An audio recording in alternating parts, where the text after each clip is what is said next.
ठीक है, तो आज से माइकोलॉजी स्टार्ट करते हैं। माइकोलॉजी थोड़ा सा टफ लगता है ना। बहुत सारे टर्म्स होते हैं, बहुत बड़ा क्लासिफिकेशन है फंगस का। तो आराम आराम से चलेंगे और समझते हुए चलेंगे, ठीक है। आज हम लोग क्या क्या देखेंगे? इंट्रोडक्शन, ठीक है, types of fungus, modification of fungal thallus, ठीक है, फंगस की जो बॉडी है वो मॉडिफाई कर करके क्या स्ट्रक्चर्स बनाती है, और फंगस की जनरल लाइफ साइकिल देखेंगे, ठीक है। फंगस क्या होता है? Ubiquitous, filamentous, multicellular organism. इन सब शब्दों का क्या मतलब हुआ? यूबिक्यूटस का क्या मतलब हुआ?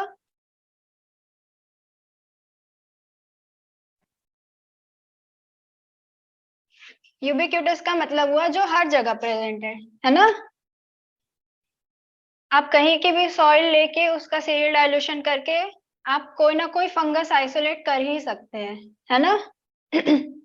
इसका मतलब हर जगह फंगस प्रेजेंट है। फिलामेंटस का क्या मतलब हुआ?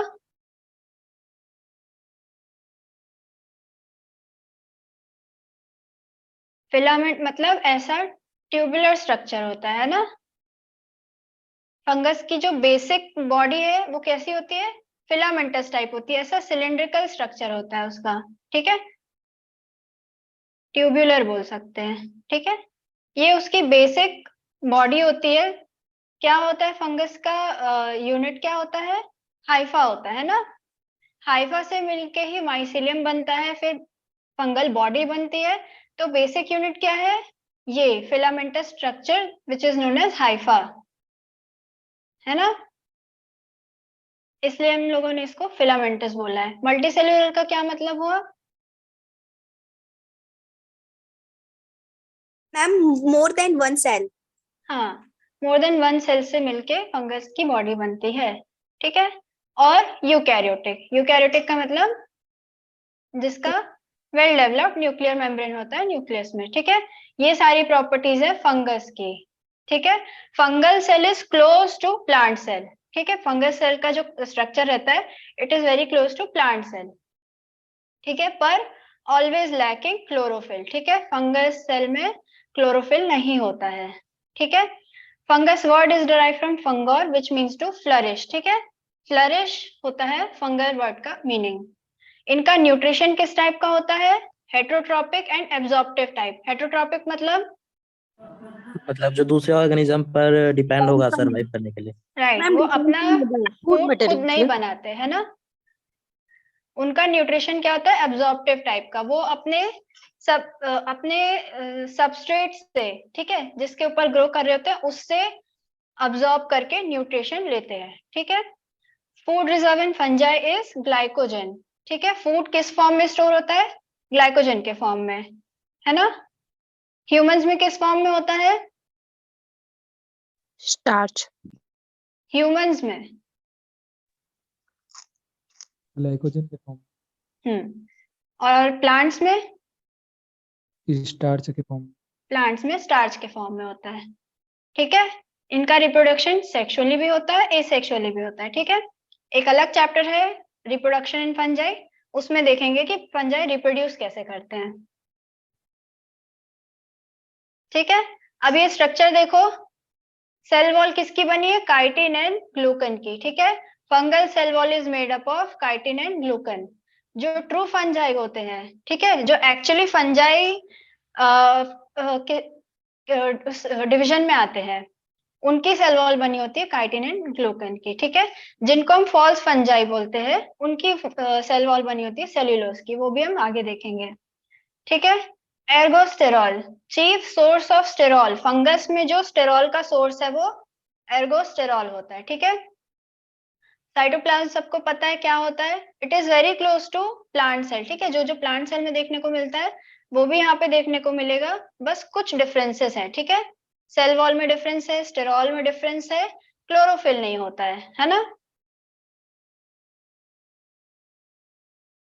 अब देखो माइकोलॉजी क्या है। Mycology is a branch of biological science in which we study about fungus, ठीक है। फंगस की स्टडी करते हैं। माइकोलॉजी वर्ड कैसे आया है? It is derive from Greek word mykes. Mykes का मतलब होता है मशरूम या फंजाई, ठीक है, और लोगस या लॉजी का मतलब होता है नॉलेज, ठीक है। तो स्टडी ऑफ मशरूम या study of fungi is known as mycology, ठीक है। नेक्स्ट पॉइंट है fungal cell wall consist of chitin. True fungi में ये काइटिन में काइटिन की बनी होती है, या ग्लूकन भी होता है उसमें थोड़ा सा। ट्रू फंजाई को हम हायर फंजाई भी बोलते हैं। इसका जो एग्जैक्ट डिवीजन है ना, वो हम लोग आगे समझेंगे कि ट्रू फंजाई किनको बोलते हैं और फॉल्स फंजाई किनको बोलते हैं। एक minute.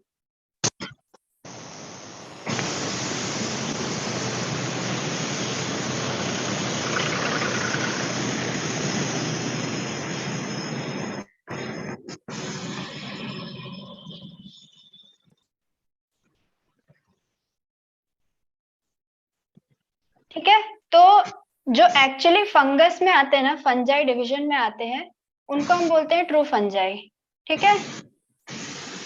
True fungi and false fungi.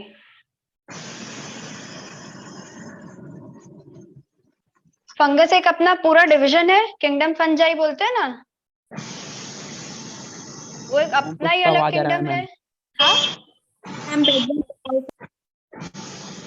क्या हो रहा है? कुछ साउंड आ रहा है मैम। अजीब अजीब सा साउंड आ रहा है। किसका माइक चालू है?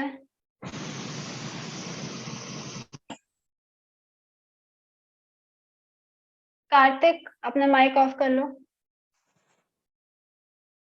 अभी भी आ रहा है क्या? No ma'am. तो देखो, किंगडम फंजाई एक अलग ही किंगडम है ना। लेकिन जो किंगडम फंजाई में नहीं आते, जो ऑर्गेनिजम्स किंगडम फंजाई में नहीं आते, फिर भी उनके कैरेक्टर्स फंजाई से मिलते जुलते हैं, उनको हम बोलते हैं फॉल्स फंजाई, है ना। तो दो टाइप के फंजाई हम लोग डिवाइड कर सकते हैं, दो ब्रॉड ग्रुप में, true fungi and false fungi, ठीक है। तो जो ट्रू फंजाई होते हैं, जो किंगडम फंजाई से ही बिलोंग करते हैं, उनकी सेल वॉल में काइटिन होता है। जो फॉल्स फंजाई होते हैं, उनमें सेल्यूलोज होता है, ठीक है। जैसे कि एग्जाम्पल क्या हुआ, ओमाइसिटीज, इसको लोअर फंजाई बोलते हैं, ट्रू फंजाई को हायर फंजाई बोलते हैं, फॉल्स को लोअर फंजाई बोलते हैं, ठीक है। समझ में आ रहा है? Yes ma'am. फास्ट तो नहीं हो रहा ना? No ma'am. No ma'am. हाँ, तो देखो, सूडो फंगल, सूडो मतलब फॉल्स, है ना। सूडो फंगल की सेल कार्तिक वॉल, अपना माइक म्यूट कर लीजिए प्लीज। कार्तिक जो भी है, कार्तिक आपका माइक अभी म्यूट नहीं है। हाँ ओके ठीक है मैम, कंटिन्यू। तो स्यूडो फंजाई की जो सेल वॉल है उसमें सेल्यूलोज होता है, ठीक है, मेन कंपोनेंट सेल्यूलोज होता है, ठीक है। ये दो डिफरेंस समझ में आया? Yes ma'am. अब देखो, माइकोलॉजी स्टार्ट करने से पहले हम कैसे नेमिंग होती है फंगस की वो समझ लेते हैं, ठीक है। तो जब हम नेमिंग करते हैं, तो उसमें सबसे पहले क्या आता है, डोमेन आता है, ठीक है। डोमेन सबसे लार्जेस्ट ग्रुप है ना, प्रोकैरियोट यूकैरियोट, है ना। उसके बाद आता है किंगडम। कितने टाइप के किंगडम होते हैं? 5। बताओ कौन कौन से? Monera. Ma'am 2 types of kingdom, animal kingdom, plant kingdom. और मैम 5 टाइप के होते हैं। बताओ। Kingdom Monera, protista, fungi, anaemia, plant. Right, Plantae और एनिमली।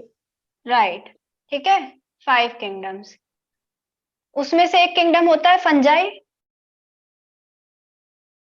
है ना, किंगडम फंजाई होता है। उसके बाद ये सब आता है। किंगडम फंजाई के अंदर पहला डिवीजन होता है फाइलम का, ठीक है। फाइलम का जो सफिक्स होता है, सफिक्स मतलब जो पीछे ऐड होता है ना, वर्ड के पीछे ऐड होने वाले को क्या बोलते हैं, सफिक्स। तो वो होता है माइकोटा, जैसे कि बेसिडियो माइकोटा।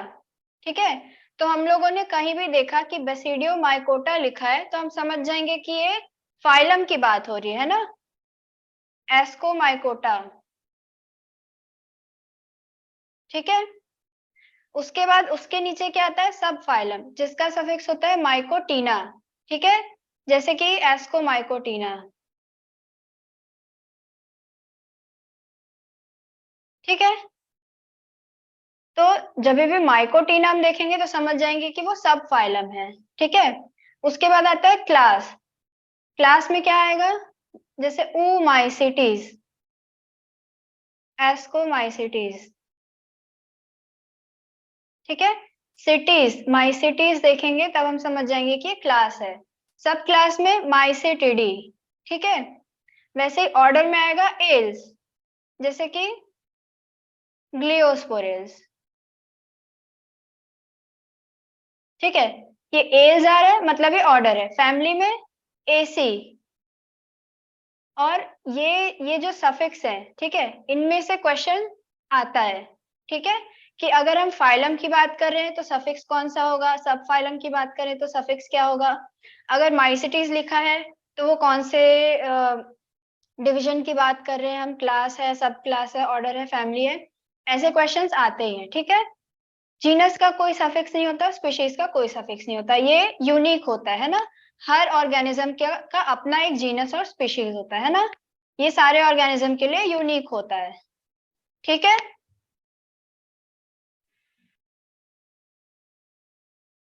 Yes ma'am. ये क्लियर है, आगे बढ़े। Yes, ma'am.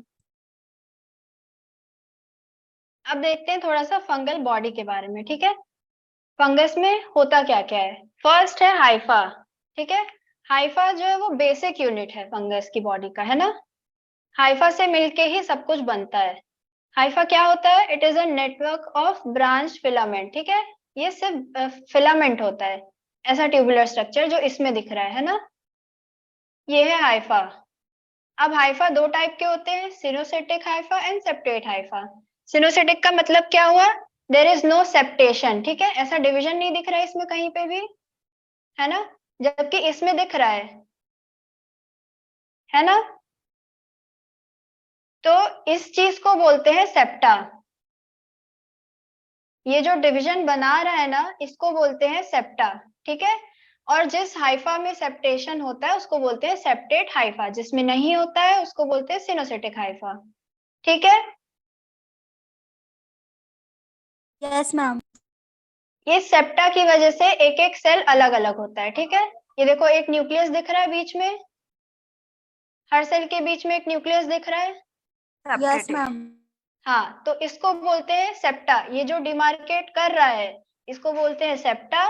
इस पूरे प्रोसेस को बोलते हैं सेप्टेशन, और जिसमें सेप्टेशन होता है उसको बोलते हैं सेप्टेट हाइफा, जिसमें नहीं होता है उसको बोलते हैं सिनोसेटिक हाइफा। इसके जो न्यूक्लियस है वो फ्री फ्लोइंग रहते हैं। ठीक है, फ्रीली फ्लोट करते रहते हैं विद इन हाइफा। ठीक है, इसमें क्या होता है, ट्रांसपेरेंट होता है, हाईलाइन होता है। ठीक है, हाईलाइन का मतलब ही होता है कलरलेस। ठीक है, ट्रांसपेरेंट, हाईलाइन का मतलब होता है कलरलेस।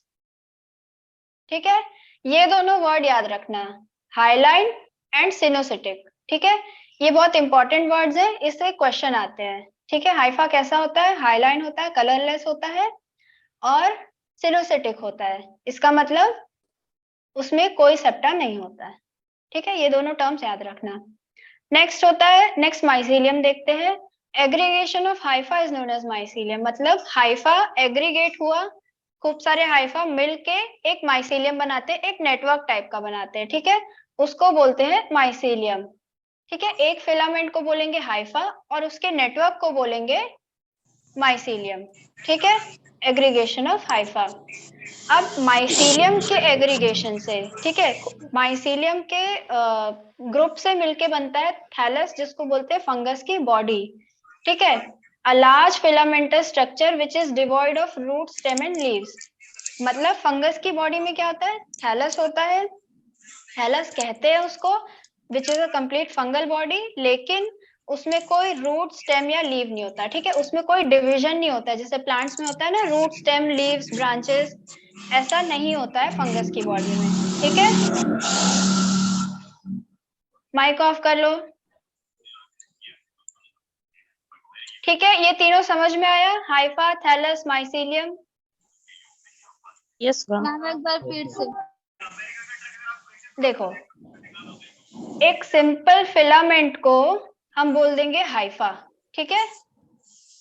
ये जो फिलामेंटल स्ट्रक्चर है जिसमें हो सकता है सेप्टा हो या हो सकता है ना हो, ठीक है, या तो सेप्टेड या तो सिनोसिटिक, ये फिलामेंटल स्ट्रक्चर है, ट्यूबुलर स्ट्रक्चर है, ट्यूब जैसा होता है, पाइप जैसा, है ना, उसको बोल देंगे हाइफा। उसके एग्रीगेशन से, उसके नेटवर्क से मिलके जो बनेगा उसको बोल देंगे माइसीलियम, ठीक है। और माइसीलियम मिलके एक और कॉम्पैक्ट स्ट्रक्चर बनाएगा, एक बड़ा स्ट्रक्चर बनाएगा जिसको बोलेंगे फंगस की बॉडी, ठीक है, जिसमें रूट स्टेम लीव्स अलग अलग नहीं होंगे, डिफरेंशिएटेड नहीं होंगे, लेकिन उसको हम बोलते हैं फंगस की बॉडी, वो बनेगी माइसीलियम से मिलके, ठीक है। ये हुआ हाइफा, माइसीलियम, थैलस। अब आया समझ में? Yes ma'am. Gajendra Sahu please अपना माइक ऑफ कर लो। मैम आप पार्टिसिपेंट में जाइए। हाँ, पार्टिसिपेंट में जाइए और म्यूट ऑल कीजिए, फिर म्यूट ऑल हो जाएगा फिर।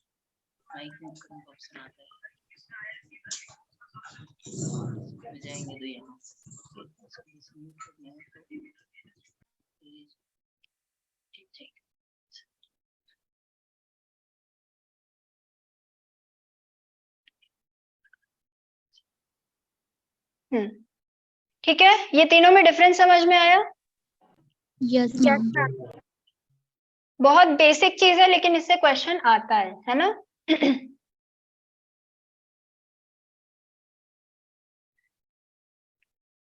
अब देखते हैं टाइप्स ऑफ फंगस, ठीक है, कैसे कैसे टाइप के फंगस होते हैं। तो पहला है एक्टोफिटिक फंगस और एंडोफिटिक फंगस। एक्टोफिटिक नाम से हम लोग क्या समझ रहे हैं? एक्टो मतलब बाहर, है ना, एंडो मतलब अंदर। बहुत सिंपल टर्म में एक्टो मतलब बाहर, एंडो मतलब अंदर। तो when mycelium of fungus remains in upper surface, ठीक है, अगर वो सिर्फ ऊपरी सतह में रहेगा और इन्फेक्ट करेगा तब हम उसको बोलेंगे कि एक्टोफिटिक फंगस है, ठीक है, मतलब ये लीफ के ऊपर ऊपर ही रहेगा तब हम बोलेंगे एक्टोफिटिक फंगस है। और when mycelium of fungus goes inside the tissue of plant then it is known as endophytic fungus, ठीक है। एक्टोफिटिक फंगस का एक एग्जांपल बताओ जो आपको लीफ में ही दिख जाता है fungus. Powdery building. Right, powdery mildew, है ना, ये होता है एक्टोफिटिक फंगस का एग्जांपल, ठीक है। एंडोफिटिक फंगस मतलब which goes inside the cell of plant and derive its nutrition then it is known as endophytic fungus, ठीक है। इसके तो बहुत सारे एग्जांपल हैं। उसके बाद है fungal cell is typically similar to plant cell but only chlorophyll is absent, ये तो हम लोग डिस्कस कर चुके हैं। It is typically similar to plant cell, बस कुछ डिफरेंस होता है, सेल वॉल में क्लोरोफिल एब्सेंट होता है और स्टेरॉल का सोर्स अलग होता है ना।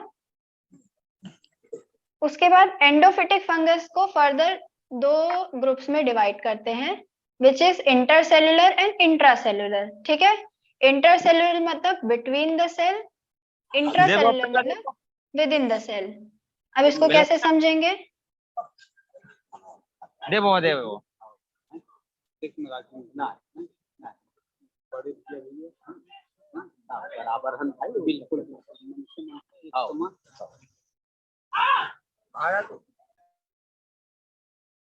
ठीक है, इंटरसेल्युलर मतलब बिटवीन द सेल्स, मतलब ये फंगस है, ठीक है, ये प्लांट सेल्स है, तो फंगस कैसे ट्रैवल करेगा? ऐसे, है ना,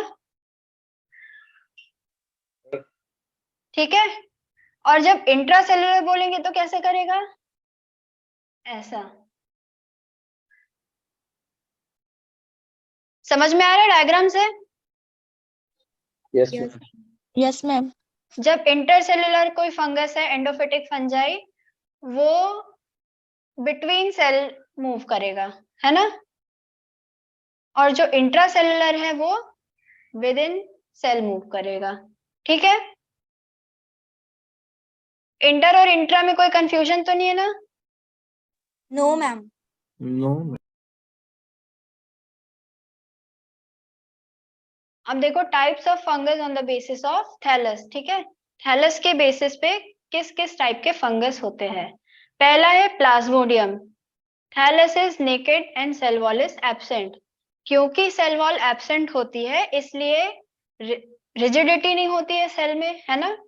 अगर सेल वॉल क्या प्रोवाइड करती है सेल को? एक शेप प्रोवाइड करती है ना, रिजिडिटी प्रोवाइड करती है। तो जहां पर सेल वॉल एब्सेंट है वहां पर थैलस कोई पर्टिकुलर शेप नहीं ले पाएगा, है ना। तो वो कैसा बनेगा? Multi nucleated mass of cell.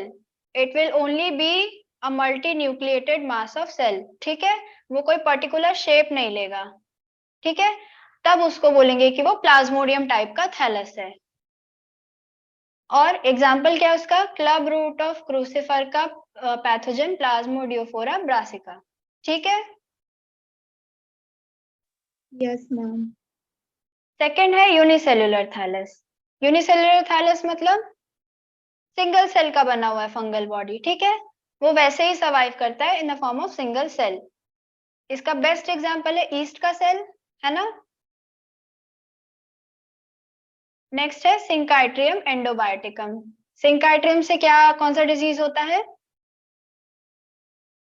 What disease? Ward of potato. Potato, ठीक है। नेक्स्ट है मल्टीसेल्युलर, मतलब मल्टीपल सेल से बनके फंगस की बॉडी बनती है, ठीक है। और ये जनरली सारे हायर फंजाइज होते हैं, ठीक है।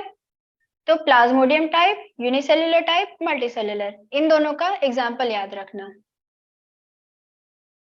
ठीक है। नेक्स्ट है types of fungus on the basis of reproductive structure. Reproductive structure के बेसिस में दो टाइप्स में हम डिवाइड कर सकते हैं, होलोकार्पिक एंड यूकार्पिक, ठीक है। होलो का मतलब क्या समझते हैं हम? पूरा का पूरा, है ना, होल। तो जब फंगस की होल बॉडी वेजिटेटिव पार्ट से रिप्रोडक्टिव पार्ट में कन्वर्ट हो जाएगी, ठीक है।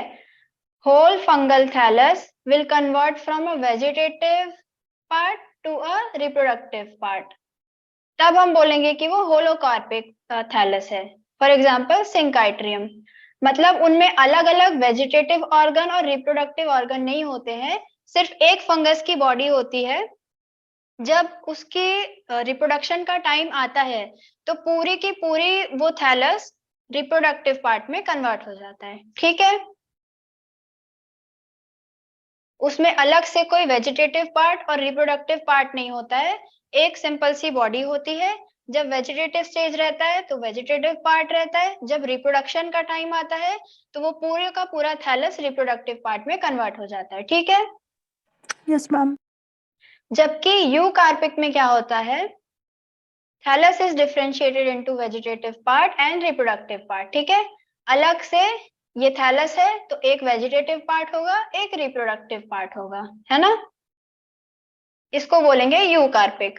For example phytophthora, erysiphe, pythium, fusarium, alternaria, बहुत सारे हायर फंजाइज, ठीक है, यूकार्पिक होते हैं। जो लोअर फंजाई होते हैं वो होलोकार्पिक होते हैं, पर इसका एग्जाम्पल याद रखना है, ठीक है।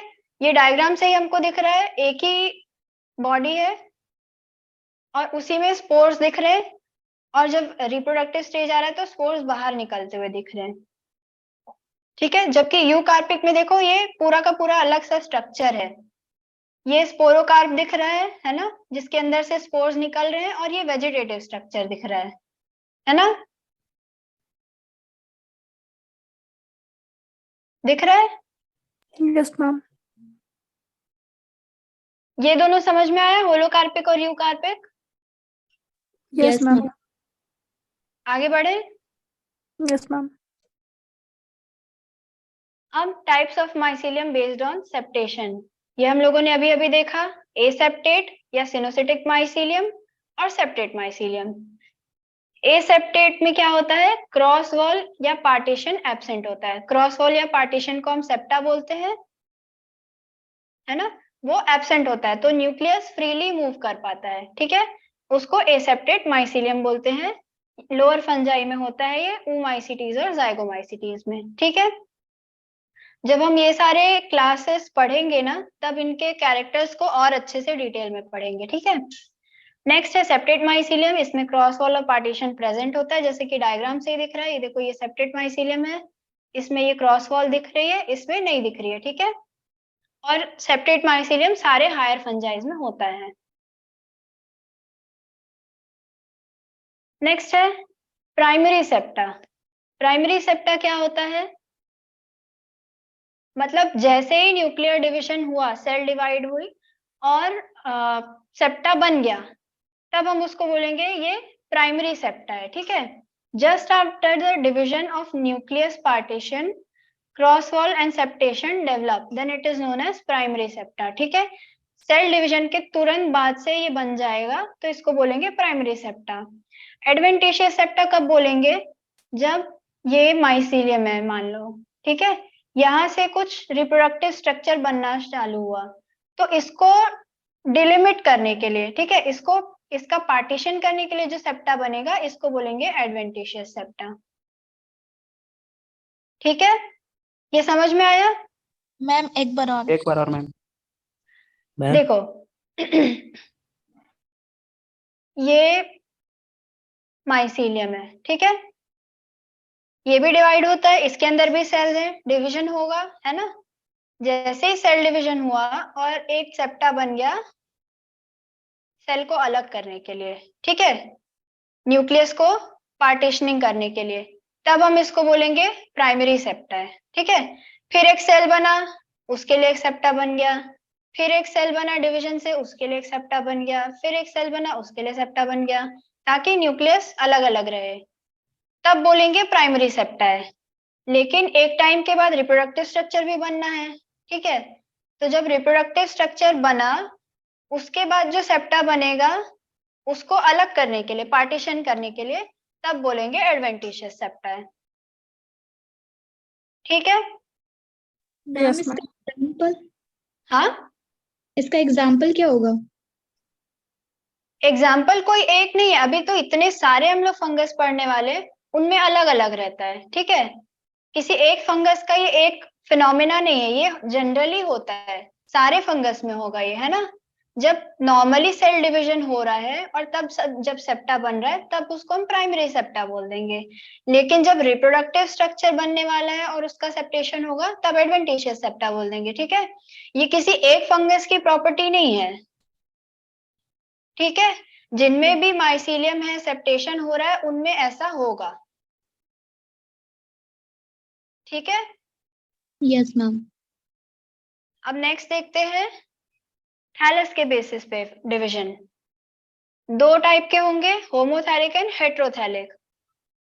होमो मतलब सेम, है ना, हेट्रो मतलब डिफरेंट, है ना, नाम से ही समझ में आ रहा है। यस तो मैम। जब दोनों सेक्सेस या दोनों मेटिंग टाइप एक ही थैलस में प्रेजेंट होंगे, तो वो होमोथैलिक होगा। जब दोनों सेक्सेस या दोनों मेटिंग टाइप अलग अलग थैलस में प्रेजेंट होंगे, तो उसको हेट्रोथैलिक बोलेंगे, ठीक है। होमोथैलिक का एग्जांपल है पीथियम, हेट्रोथैलिक का एग्जांपल है फाइटोप्थोरा, ठीक है। जब एक ही थैलस में उस फंगस के दोनों मेटिंग टाइप या दोनों सेक्सेस प्रेजेंट होंगे, तब हम उसको होमोथैलिक फंगस बोलेंगे। और अगर अलग अलग थैलस में प्रेजेंट होंगे दोनों सेक्सेस, तब हम उसको हेट्रोथैलिक बोलेंगे, ठीक है। Yes ma'am. Yes ma'am. अब देखते हैं कि फंगस अपने थैलस को मॉडिफाई करके क्या क्या स्ट्रक्चर्स बनाता है, ठीक है।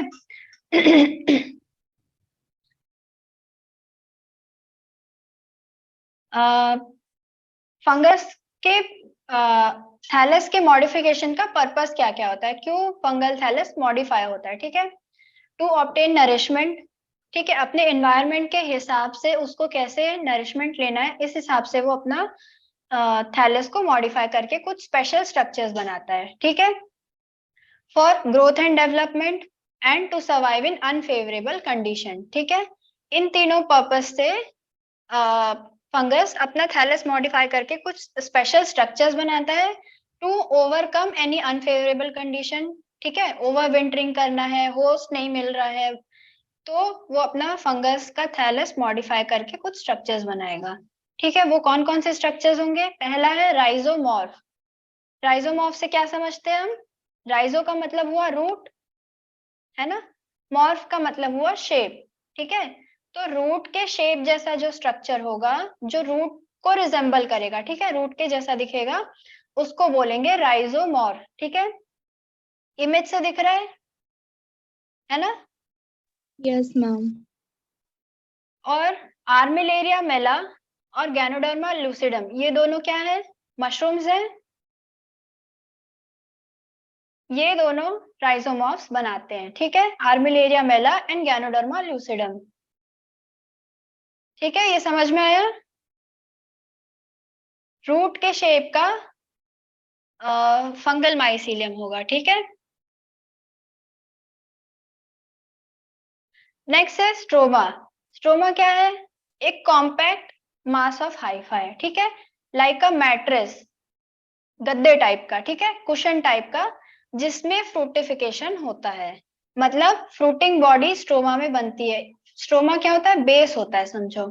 ठीक है, फ्रूटिंग बॉडी बनने का बेस होता है स्ट्रोमा। ठीक है, जैसे यहाँ पर दिख रहा है, ये स्ट्रोमा है, इसमें फ्रूटिंग बॉडी बनी है। फ्रूटिंग बॉडी क्या होती है? एक ऐसा स्ट्रक्चर होता है, स्पेशलाइज स्ट्रक्चर होता है, जिसके अंदर स्पोर्स बनते हैं। ठीक है, एक ऐसा स्पेशलाइज स्ट्रक्चर जिसके अंदर स्पोर बनते हैं, उसको एक बेस चाहिए, है ना, वो बेस देता है स्ट्रोमा। ठीक है, तो स्ट्रोमा दो टाइप के हो सकते हैं। ठीक है, when fungal spores are produced from substomatal region। ठीक है, सबस्टोमेटल रीजन से जब फंगल स्पोर बनेंगे तब उसको सबस्टोमेटल स्ट्रोमा बोलेंगे। जैसे ये देखो, इस डायग्राम से समझते हैं, ये हुआ एक फ्रूटिंग बॉडी, ये हुआ एक फ्रूटिंग बॉडी। ठीक है,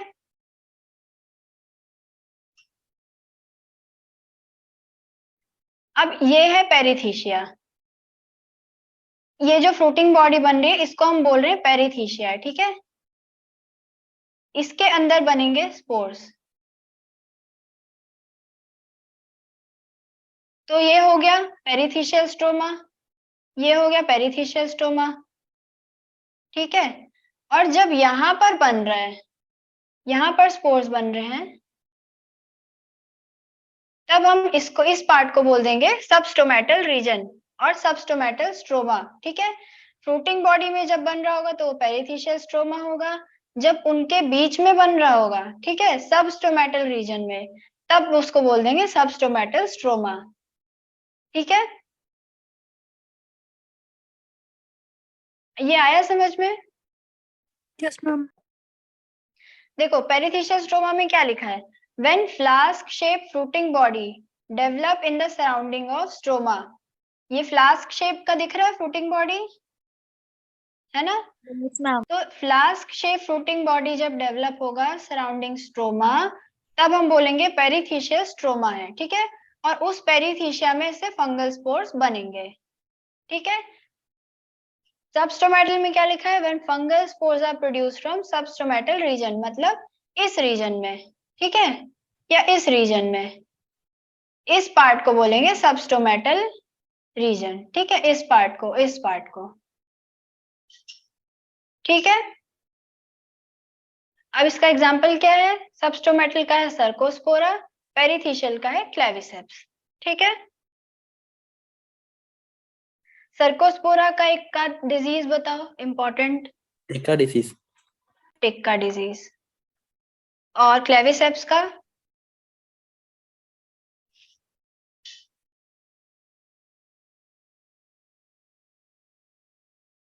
एर्गट। एर्गट होता है ना क्लेविसेप्स परप्यूरिया से, यस मैम। इसमें होता है। बाजरा में। राइट।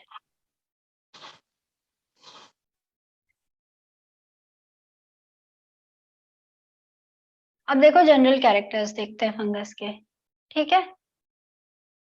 सॉलिड सेप्टा किसको बोलेंगे? सॉलिड सेप्टा, सॉलिड कलर बोलते हैं ना, कपड़ों में सॉलिड कलर किसको बोलते हैं?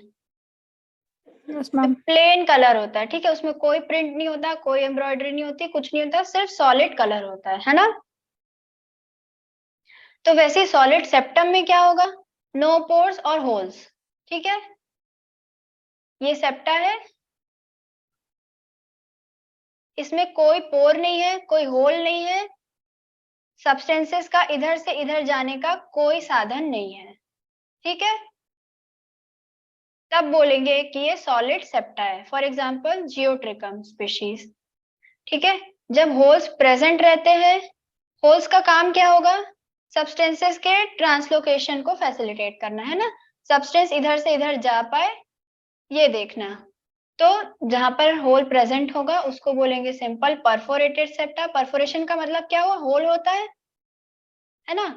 तो जब प्रेजेंट होगा तब बोलेंगे सिंपल परफोरेटेड सेप्टा, और ये किसमें होता है? ट्राइकोमाइसिटीज में, ठीक है। ये दोनों के एग्जांपल्स याद रखना है। उसके बाद thick walled septa and a middle pit like structure is known as bordered pit septa, ठीक है। ये ऐसा होगा,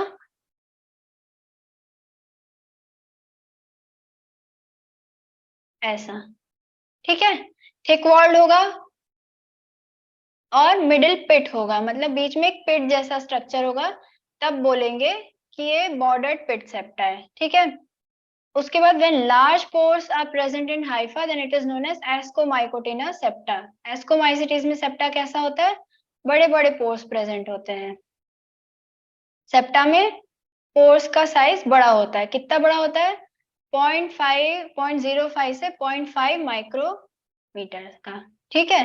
तब उसको बोलते हैं एस्कोमाइकोटिना सेप्टा या एस्कोमाइकोटर्न सेप्टा, जिसका एग्जांपल है एस्कोमाइसिटीज।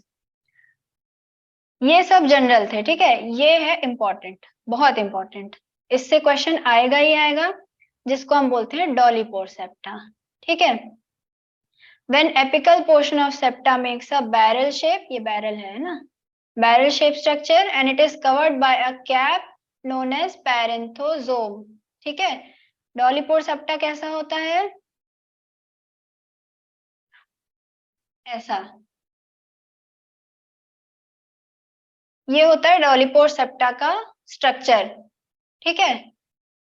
यहाँ पर इस स्ट्रक्चर को बोलते हैं पैरेंथोजोम, जो यहाँ पे लिखा है पैरेंथोजोम, ठीक है। और इस पूरे सेप्टा को बोलते हैं डॉलीपोर सेप्टा।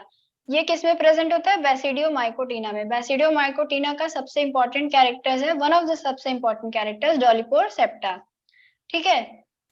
तो इसमें दो वर्ड्स याद रखने हैं, पहला तो डॉलीपोर सेप्टा, दूसरा पैरेंथोजोम। सेप्टा को जो कवर करके रखता है स्ट्रक्चर, कैप लाइक स्ट्रक्चर, उसको बोलते हैं पैरेंथोजोम, ठीक है। ये समझ में आया? Yes, ma'am. मैम हाँ। Ma'am. इसमें से क्वेश्चन कैसे आ सकता है? किस टाइप का आ सकता है क्वेश्चन? मतलब डॉलीपोर septa is the characteristic feature of what, which class या विच फाइलम, ठीक है। ऑप्शन में रहेगा बैसिडियोमाइकोटिना, एस्कोमाइकोटिना, ड्यूटेरोमाइकोटिना, जाइगोमाइकोटिना, ठीक है। Yes ma'am. इस टाइप के क्वेश्चन आएंगे। या फिर parenthosome is found in which kind of septa, तो डॉलीपोर सेप्टा, ठीक है। या फिर a cap like structure which covers the barrel shape structure in dolipore septa is known as what, तो आंसर होगा पैरेंथोजोम, ठीक है।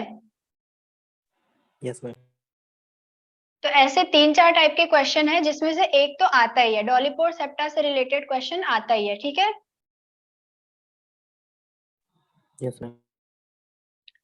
अब देखते हैं फंगल टिश्यूज के बारे में। फंगस कौन कौन से टाइप के टिश्यूज बनाता है, जिससे आगे फंगस की बॉडी बनती है।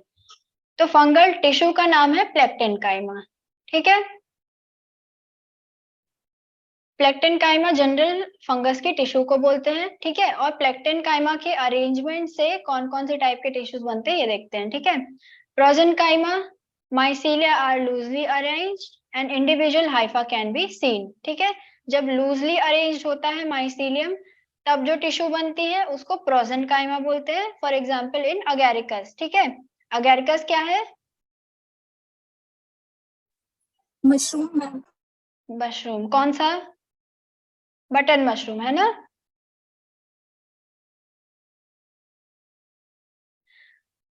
तो इसमें क्या होता है, लूजली अरेंज होता है और इंडिविजुअल हाइफा दिखता है। ठीक है, जबकि स्यूडो पैरेन्काइमा में क्या होता है, mycelia are closely packed hypha and does not retain their individuality. मतलब वो इतना क्लोजली पैक्ड होता है कि हमको अलग अलग माइसीलिया नहीं दिखता है। ठीक है, जब आप बटन मशरूम को ऐसे खोल के देखेंगे तो रेशे रेशे दिखते हैं, है यस ना? मैम। जब उसको बीच से ऐसे मैम। नॉर्मली फाड़ोगे तो रेशे रेशे दिखते हैं कि नहीं? यस मैम, दिखता है। दिखते हैं मैम। इसका मतलब यही हुआ individual hypha can be scene, क्योंकि वो बहुत लूजली पैक्ड है ना? लेकिन जब आप स्क्लेरोशिया को तोड़ के देखोगे तो ऐसा कुछ नहीं दिखेगा, क्योंकि वो इतना कॉम्पैक्ट स्ट्रक्चर होता है, इतना टाइटली पैक्ड होता है कि उसमें हाइफा की इंडिविजुअलिटी नहीं बचती है। ठीक है, तो इसका एग्जाम्पल हो गया बटन मशरूम या एनी मशरूम, और इसका एग्जाम्पल हो गया स्क्लेरोशियल बॉडीज और स्क्लेरोशियम। ठीक है, अब स्क्लेरोशिया क्या होता है ये आगे देखेंगे। स्क्लेरोशियम क्या होता है? It is a hard mustard like structure. ठीक है, यहाँ पे देखो, इमेज में दिख रहा है, सरसों के दाने जैसा दिख रहा है। Yes ma'am. ये स्क्लेरोशियम बनता है माइसीलियम जब एकदम टाइटली पैक हो जाता है। ठीक है, माइसीलियम का जो एग्रीगेशन है वो एकदम टाइटली पैक हो जाता है, तब ये सरसों के दाने जैसा शेप ले लेता है। ठीक है, और इसका काम क्या है?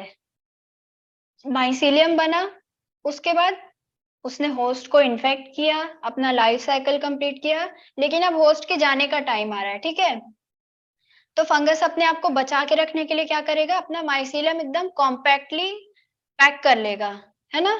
और एक ये हार्ड मस्टर्ड लाइक स्ट्रक्चर बना लेगा ताकि वो ओवरकम कर पाए अपनी अनफेवरेबल कंडीशन को। ठीक है, एक रेस्टिंग बॉडी बना लेगा। ठीक है, इसको बोलते हैं रेस्टिंग बॉडी या रेस्टिंग स्ट्रक्चर। ठीक है, इसका मेन यूज क्या है? अनफेवरेबल कंडीशन में अपने आप को सरवाइव करना। ठीक है, ये आया समझ में? Yes ma'am. एक क्वेश्चन ऐसा भी आएगा कि स्क्लेरोशियम क्या है? रेस्टिंग बॉडी है, रेस्टिंग स्ट्रक्चर है, रेस्टिंग स्पोर है, सेक्सुअल स्पोर है, एसेक्सुअल स्पोर है। ठीक है, तो हम स्क्लेरोशियम को एसेक्सुअल स्पोर बोलते हैं, एसेक्सुअल स्पोर। ठीक है, और रेस्टिंग स्ट्रक्चर बोलते हैं, रेस्टिंग स्पोर नहीं बोलेंगे। ठीक है, रेस्टिंग स्पोर एक अलग ही चीज होती है जो हम लोग रस्ट जब पढ़ेंगे तब देखेंगे रेस्टिंग स्पोर क्या होता है। स्क्लेरोशिया रेस्टिंग स्ट्रक्चर होता है या रेस्टिंग बॉडी होती है। ठीक है, ऐसा भी क्वेश्चन आ सकता है कि मस्टर्ड लाइक रेस्टिंग स्ट्रक्चर कौन सा होता है, तो स्क्लेरोशियम होता है। ठीक है, या फिर डॉर्मेंट स्ट्रक्चर बोल सकते हैं इसको, डॉर्मेंट स्ट्रक्चर। ये कोई भी वर्ड यूज करके स्क्लेरोशिया का क्वेश्चन आ सकता है। ठीक है, यस मैम। समझ में आया सबको स्क्लेरोशिया? Yes ma'am. Yes ma'am. Next है हॉस्टोरियम। हॉस्टोरियम क्या होता है? एक फिंगर लाइक स्ट्रक्चर होता है। ठीक है, फिंगर लाइक आउटग्रोथ होती है जिससे कि फंगस सेल से अपना न्यूट्रिशन लेता है। ठीक है, इसके बाद एक और स्ट्रक्चर आता है एप्रेसोरियम। ठीक है, अभी ऐसी लूजली देखते हैं, फिर मैं डायग्राम के साथ बताऊंगी कि दोनों बनते कैसे हैं। एक और स्ट्रक्चर होता है एप्रेसोरियम। एप्रेसोरियम काम आता है पेनिट्रेट करने के। ठीक है, सेल के अंदर पेनिट्रेट करने के, एंट्री के काम आता है एप्रेसोरियम। ठीक है, it is a bulbous structure. ठीक है, बल्ब लाइक स्ट्रक्चर होता है which is use to penetrate, penetration peg के जैसा काम करता है। ठीक है, इसको बोलते हैं एप्रेसोरियम। अब एक देखो, ये एक लीफ है। ठीक है, इस पे आया एक स्पोर, एक स्पोर लैंड किया। ठीक है, स्पोर के लैंड करने के बाद सबसे पहला स्ट्रक्चर क्या बनता है? एक जर्म ट्यूब बनती है। ठीक है, जर्म ट्यूब बनती है वो लीफ के सरफेस में, लीफ की सरफेस टोपोग्राफी को देखते हुए सबसे बढ़िया एक एंट्री पॉइंट खोजती है। ठीक है, अब यहाँ पर मान लो फंगस को एक एंट्री पॉइंट मिल गया अच्छा सा उसके बाद बनेगा एप्रेसोरिया। ठीक है, उसके बाद क्या बना? एप्रेसोरिया, क्योंकि अब फंगस को पेनिट्रेट करना है ना। यहाँ पर एप्रेसोरिया एक बल्बस स्ट्रक्चर बना, उसके बाद नीचे बनेगा पेनिट्रेशन पैग। ठीक है, पेनिट्रेशन पैग, जिसके थ्रू एप्रेसोरिया सिर्फ जोर लगाने के काम आएगा, पेनिट्रेशन पैग पेनिट्रेट करने के काम आएगा। पेनिट्रेशन पैग बनने के बाद ये एंटर करेगा सेल में। ठीक है, यहाँ पे मान लो सेल्स हैं, पेनिट्रेशन पैग एंटर करेगा सेल में, और जैसे ही सेल के कांटेक्ट में आएगा वो सेल में एंट्री करके क्या बनाएगा? हॉस्टोरिया। ठीक है, अब यहां से फंगस अपना न्यूट्रिशन ले सकता है। ये आया समझ में? मैम एक बार और मैम हॉस्टोरिया। देखो इसको इरेज करके बताती हूँ फिर से।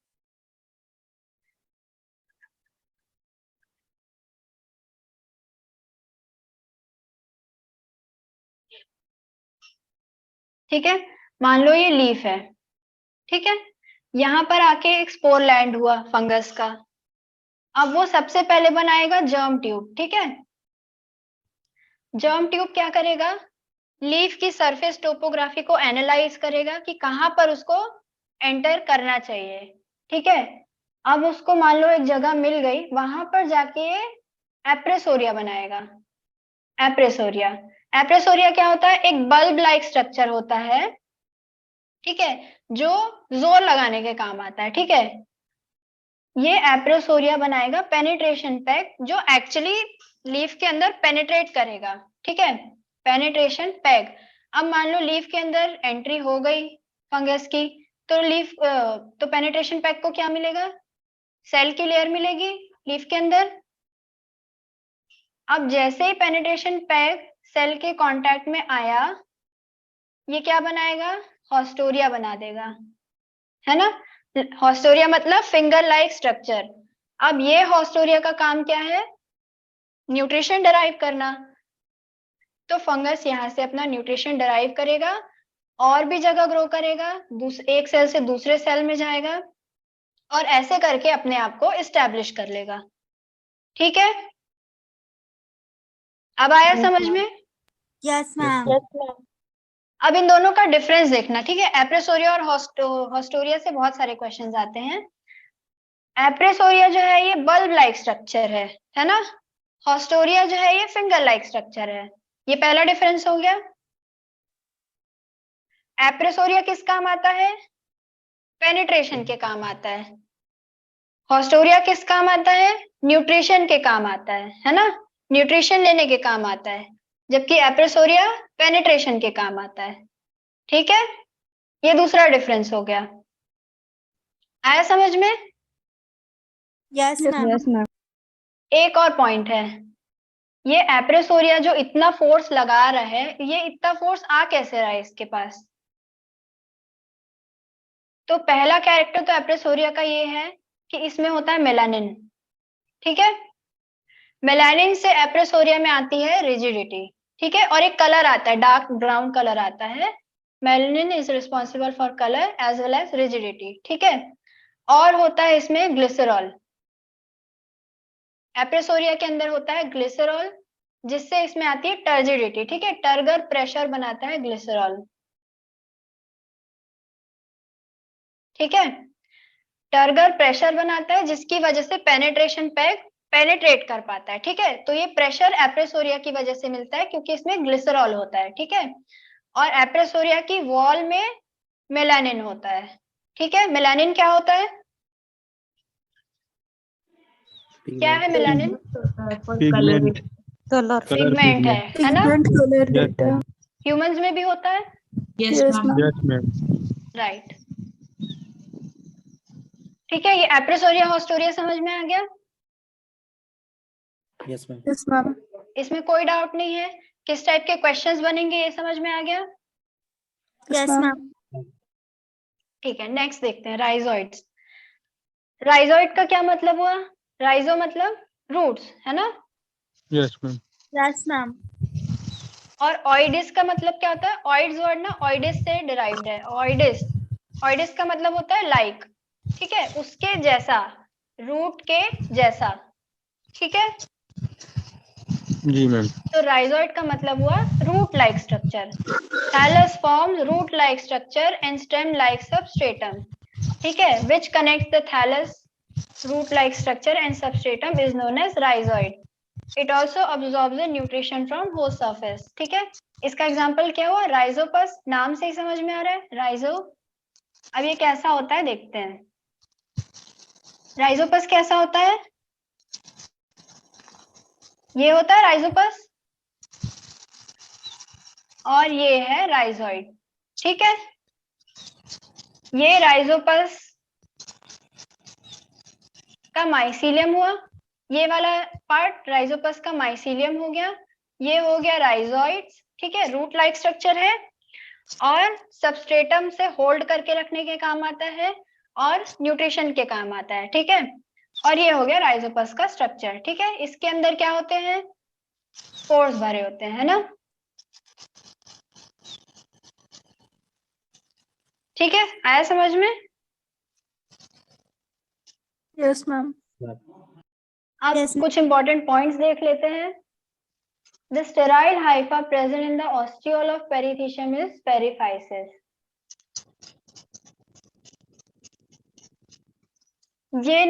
ये पॉइंट हम तब समझ पाएंगे जब हम रिप्रोडक्शन पढ़ेंगे, ठीक है। पेरिथीशियम क्या होता है? एक फ्रूटिंग बॉडी होता है, ठीक है। Perithecia is like a fruiting body, ठीक है। ऐसा फ्लास्क शेप का होता है और इसके अंदर स्पोर्स बनते हैं, ठीक है। ऐसा स्ट्रक्चर होता है और इससे स्पोर्स बनते हैं। तो ये रिप्रोडक्टिव स्ट्रक्चर हुआ, है ना।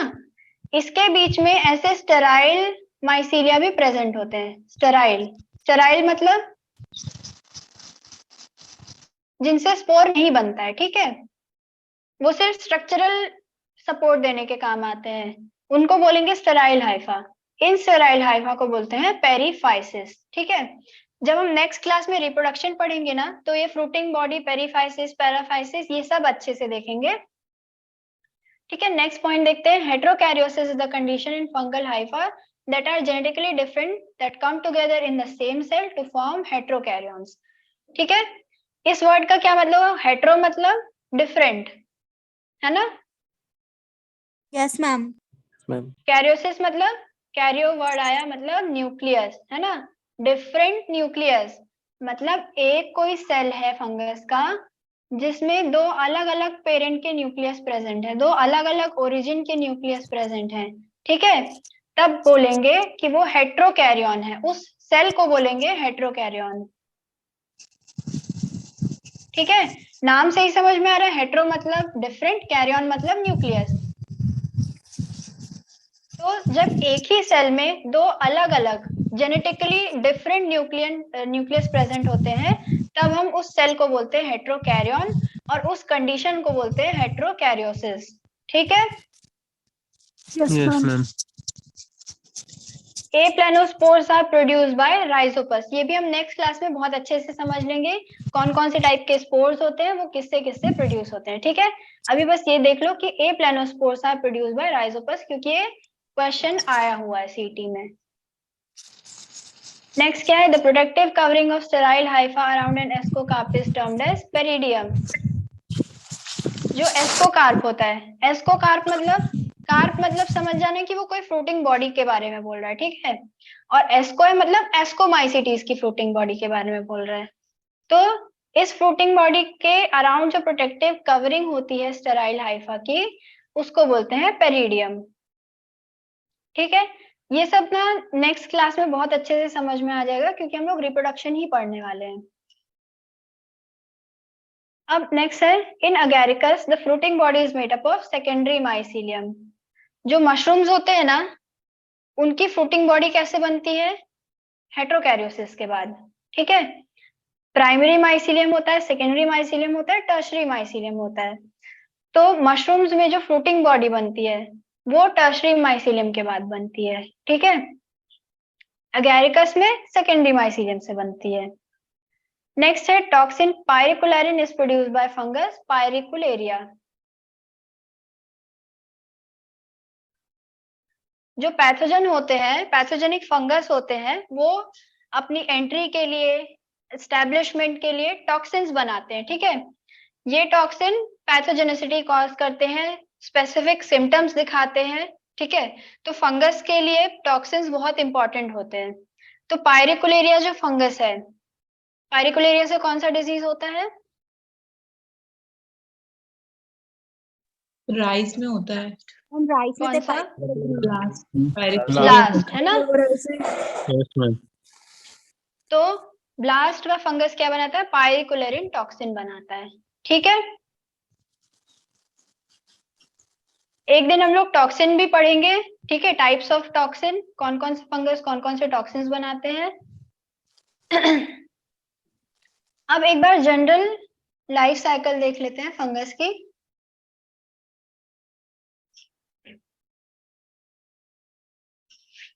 ठीक है, जनरल लाइफ साइकिल फंगस की कैसी होती है? 3 मेजर स्टेप्स होते हैं इसमें, ठीक है। प्लाज्मोगैमी, एक मिनट,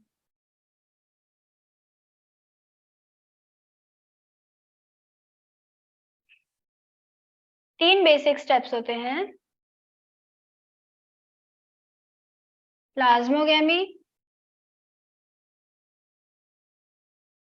कैरियोगैमी एंड मियोसिस,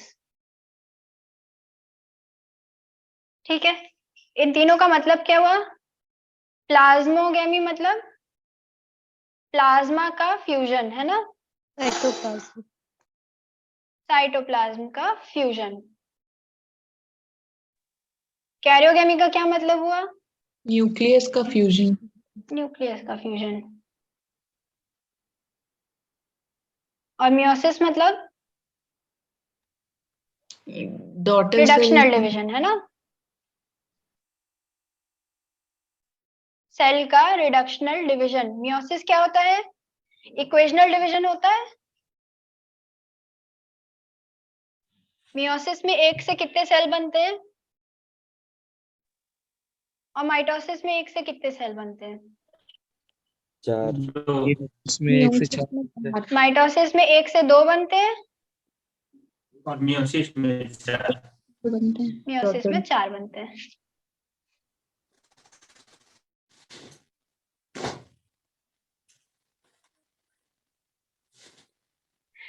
तो जब मियोसिस में 1 से 4 सेल बन रहे हैं तो इसको रिडक्शनल डिवीजन क्यों बोल रहे हैं?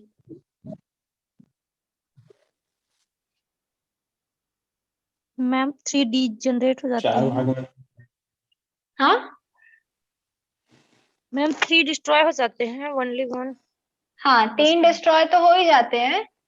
वो आप किसकी बात कर रहे हो? पॉलन की बात कर रहे हो, है ना, माइक्रोस्पोर की बात कर रहे हो ना। क्रोमोसोम नंबर हाफ हो जाता है। क्रोमोसोम नंबर हाफ हो जाता है, ठीक है, इसलिए बोलते हैं रिडक्शनल डिवीजन। माइटोसिस को बोलते हैं इक्वेशनल डिवीजन क्योंकि क्रोमोसोम नंबर उतना ही रहता है, ठीक है। मियोसिस को बोलते हैं रिडक्शनल डिवीजन क्योंकि क्रोमोसोम नंबर हाफ हो जाता है। जो आप बोल रहे हो ना 3 डीजेनरेट हो जाता है, वो माइक्रोस्पोरोजेनेसिस की बात कर रहे हो, ठीक है। तो ये 3 बेसिक स्टेप्स होते हैं। पहला साइटोप्लाज्म फ्यूज होता है, दूसरा न्यूक्लियस फ्यूज होता है, तीसरा होता है मियोसिस। अब ये तीनों प्रोसेस जरूरी नहीं है कि साइमल्टेनियसली हो, ठीक है। ये भी हो सकता है कि प्लाज्मोगैमी के बाद बहुत लंबा टाइम रहे, उसके बाद कैरियोगैमी हो, न्यूक्लियस फ्यूज हो, ठीक है। तो प्लाज्मोगैमी से कैरियोगैमी तक के बीच की कंडीशन को बोलते हैं हेट्रोकैरियोसिस, है ना, हेट्रोकैरियोसिस, ठीक है। ये समझ में आया? प्लाज्मा फ्यूज हो चुका है, साइटोप्लाज्म फ्यूज हो चुका है, पर न्यूक्लियस फ्यूज नहीं हुआ है, तो ये कौन सी कंडीशन बन गई? हेट्रोकैरियोसिस हो गया। Yes ma'am. आ रहा है कि नहीं समझ में? Yes ma'am. प्लाज्मा फ्यूज हो चुका है, साइटोप्लाज्म फ्यूज हो चुका है, पर न्यूक्लियस फ्यूज नहीं हुआ है, तो ये हेटेरोकैरियोसिस की कंडीशन हो जाएगी, है ना। तो प्लाज्मोगेमी से कैरियोगेमी तक के बीच के स्टेज को हम बोलते हैं हेटेरोकैरियोसिस, है ना। उसके बाद न्यूक्लियस फ्यूज होने के बाद फिर मियोसिस होगा और स्पोर्स बनेंगे। अब देखते हैं लाइफ साइकिल। ठीक है, माइसीलियम से शुरू करते हैं। माइसीलियम का पहले क्या होगा? 2 माइसीलियम हुए, ये ए, ये बी। ठीक है, इनका क्या हुआ? फ्यूजन ऑफ साइटोप्लाज्म हुआ। ठीक है, तो कैसा बन गया? ये हेटेरोकैरियोटिक स्टेज हो गया। ठीक है, अब क्या हुआ? सेल फ्यूज हो गए, तो कैसी कंडीशन बन गई? ऐसी बन गई, है ना। फिर क्या हुआ? मियोसिस हुआ, फिर कैसी कंडीशन बन गई? ये समझ में आया? ऐसा क्यों हुआ? Yes, ma'am. ये ए और बी टाइप का माइसीलियम था, जब इनका साइटोप्लाज्म फ्यूज हुआ तो हेटेरोकैरियोटिक स्टेज आई, जिसमें एक ही सेल के अंदर ए और बी टाइप के न्यूक्लियस थे। ठीक है, जब ये ए और बी टाइप के न्यूक्लियस कैरियोगेमी के बाद फ्यूज हुए तो एक ऐसा स्ट्रक्चर बना ए और बी का। ठीक है, इनका जब मियोसिस हुआ, मियोसिस का डिवीजन हुआ, तो 2 ए टाइप के और 2 बी टाइप के स्पोर्स बने। ठीक है, ऐसा ही होगा। Yes ma'am. अब ये स्पोर्स जब जर्मिनेट करेंगे तो फिर से क्या बना देंगे? माइसीलियम, है ना। ऐसा जर्मिनेशन होगा और फिर से माइसीलियम बन जाएगा। ये हुआ सेक्सुअल रिप्रोडक्शन। ठीक है, सेक्सुअल रिप्रोडक्शन क्यों हुआ? क्योंकि उसमें 2 मेटिंग टाइप लग रहे हैं, है ना। नेक्स्ट हुआ एसेक्सुअल साइकिल। एसेक्सुअल साइकिल में माइसीलियम क्या बनाएगा? सीधा सीधा एक स्पोर प्रोड्यूसिंग स्ट्रक्चर बना देगा। ठीक है, माइसीलियम डिवाइड होके एक ऐसा स्पोर प्रोड्यूसिंग स्ट्रक्चर बना देगा, जिसमें क्या होंगे? एसेक्सुअल स्पोर्स बहुत सारी क्वांटिटी में प्रेजेंट होंगे। जब ये एसेक्सुअल स्ट्रक्चर बर्स्ट होगा, सारे स्पोर्स रिलीज हो जाएंगे, वो स्पोर फिर से जर्मिनेट करके फिर से माइसीलियम बना देंगे। ठीक है, आया दोनों साइकिल समझ में? Asexual and sexual. Yes ma'am. तो एक टिपिकल फंगल साइकिल में कैसा चलेगा? ऐसा, फिर ऐसा। चलेगा कि नहीं? चलेगा। ये हुई फंगस की लाइफ साइकिल। ठीक है, हेटेरोकैरियोटिक स्टेज फिर से बताऊं? हेटेरोकैरियोटिक स्टेज को Yes, कैसे ma'am. समझाएं? ये सब मैं इरेज कर रही हूँ। ठीक है, देखो हेटेरोकैरियोटिक स्टेज कैसे आएगा, क्योंकि हम सेक्सुअल रिप्रोडक्शन की बात कर रहे हैं। मान लो ये हुआ एक ए टाइप का फंगस। ठीक है, सेम फंगस है, सेम स्पीशीज है, उसमें 2 अलग अलग मेटिंग टाइप के फंगस हुए, एक ए हो गया और एक बी हो गया। ठीक है, ये ए हो गया, ये बी हो गया। इनके बीच में जब प्लाज्मोगेमी होगी, मतलब इनका जब साइटोप्लाज्म फ्यूज होगा, इनके ये 2 सेल है मान लो। ठीक है, इनका हुआ साइटोप्लाज्म का फ्यूजन, तो कैसी सेल बनेगी? जिसमें दोनों टाइप के न्यूक्लियस प्रेजेंट होंगे। ठीक है, ये दोनों न्यूक्लियस प्रेजेंट है, ए टाइप का भी और बी टाइप का भी। इस सेल को हम बोल रहे हैं हेटेरोकैरियोटिक। ठीक है, हेटेरो मतलब different, karyotic is derived from karyon which means nucleus. ठीक है, तो डिफरेंट न्यूक्लियस वाली स्टेज है ये। ठीक है, ये समझ में आया? Yes ma'am. अब इन दोनों न्यूक्लियस का फ्यूजन होगा। ठीक है, तो कैसा स्ट्रक्चर बनेगा? एक जायगोट बनेगा, जिसमें दोनों होगा, सेल ए का भी सारा कंपोनेंट होगा, सेल बी का भी होगा, है ना। होगा कि नहीं? ये Yes, ए और बी का न्यूक्लियस है, ये फ्यूज होके एक जायगोट बना रहा है ना। तो इसमें ए और बी दोनों का कंपोनेंट होगा। जब इनका मियोसिस होगा, रिडक्शनल डिवीजन होगा, तो किस टाइप के स्पोर बनेंगे? 2 बनेंगे ए टाइप के और 2 बनेंगे बी टाइप के। ठीक है, Yes, ma'am. फिर ये जर्मिनेट करके माइसीलियम बना देगा। आया समझ में? Yes, Yes, ma'am. Yes, ma'am. अब डाउट है किसी को? No, ma'am. No, ma'am. ये क्लियर हो गया ना? Yes, ma'am. Clear है. ठीक है, अब थोड़े क्वेश्चंस देख लेते हैं। Coenocytic mycelium is found in Mycetes. Mycetes, क्योंकि ये Mycetes. लोअर फंजाई है ना। दूसरा, special structure produced by fungi to penetrate into the host cell is called. Penetration peg. Penetration peg. हाँ, Epresorium. एप्रेसोरियम। अब देखो इसमें कंफ्यूजन होगा कि हम पेनिट्रेशन पैग को टिक करें कि एप्रेसोरियम को टिक करें, है ना? Yes ma'am. लेकिन इसमें पूछ रहा है special structure produce by fungi, तो एप्रेसोरिया का पार्ट ही होता है पेनिट्रेशन पैग, है ना? एप्रेसोरिया से निकल के ही पेनिट्रेशन पैग बनता है, इसलिए हम एप्रेसोरिया को टिक करेंगे। Which one is a polyetic pathogen? Polyetic disease क्या होते हैं? एक डिजीज साइकिल सेवरल ईयर में कंप्लीट होता है। राइट, मल्टी ईयर डिजीज को बोलते हैं पॉलिएटिक डिजीज, है ना? तो इनमें से कौन सा है पॉलिएटिक पैथोजन? Bacteria graminis triticum. नहीं,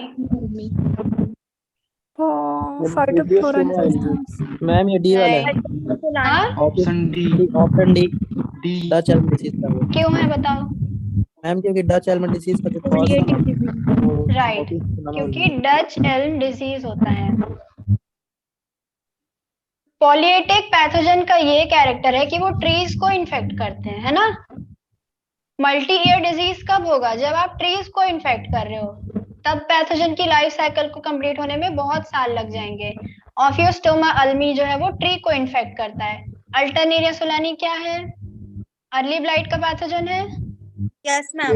टोमेटो पोटैटो में करता है। फाइटोप्थोरा इन्फेस्टेंस क्या है? पोटैटो का है। वक्सीनिया ग्रामिनिस ट्रिटिसाई व्हीट का है ना? इसलिए आंसर होगा ओफियोस्टोमा अल्मी। नेक्स्ट है fungal cell wall consist of Chitin. ठीक है। In fungi storage food accumulate as Glycogen. glycogen. Aggregation of hyphae is known as mycelium. Mycelium. mycelium. Dolichosepta is found in Basidiomycotina. Basidiomycotina. Hard mustard seed-like structure, black or brown in color, is formed due to an aggregation of mycelium. क्या बोलते हैं उसको? Sclerotia. Sclerotia. Then armillaria forms rhizomorph. ठीक है, rhizoid और rhizomorph में confuse नहीं होना है। नेक्स्ट है fungal tissue is known as plectenchyma. Plectenchyma. ठीक है, खत्म? Yes ma'am. Yes, ma'am. कोई डाउट है? No ma'am. अभी तक जो पढ़े इसका रिवीजन कर रहे हो कि नहीं? मैम टेस्ट देंगे। हाँ, टेस्ट है ना संडे को। Yes, ma'am. तो रिवीजन करते रहना इसका, ठीक है? और कोई भी डाउट हो तो कल की क्लास में पूछना, ठीक है? क्लासिफिकेशन कब पढ़ेंगे? Classification of fungi. अभी तो बेसिक से स्टार्ट करेंगे ना। एक और क्लास होगी रिप्रोडक्शन की, उसके बाद आएगा क्लासिफिकेशन, ठीक है? Yes ma'am. ओके, खत्म करें? Yes, ma'am. Yes, ma'am. Thank you. Thank Thank you. you, ma'am.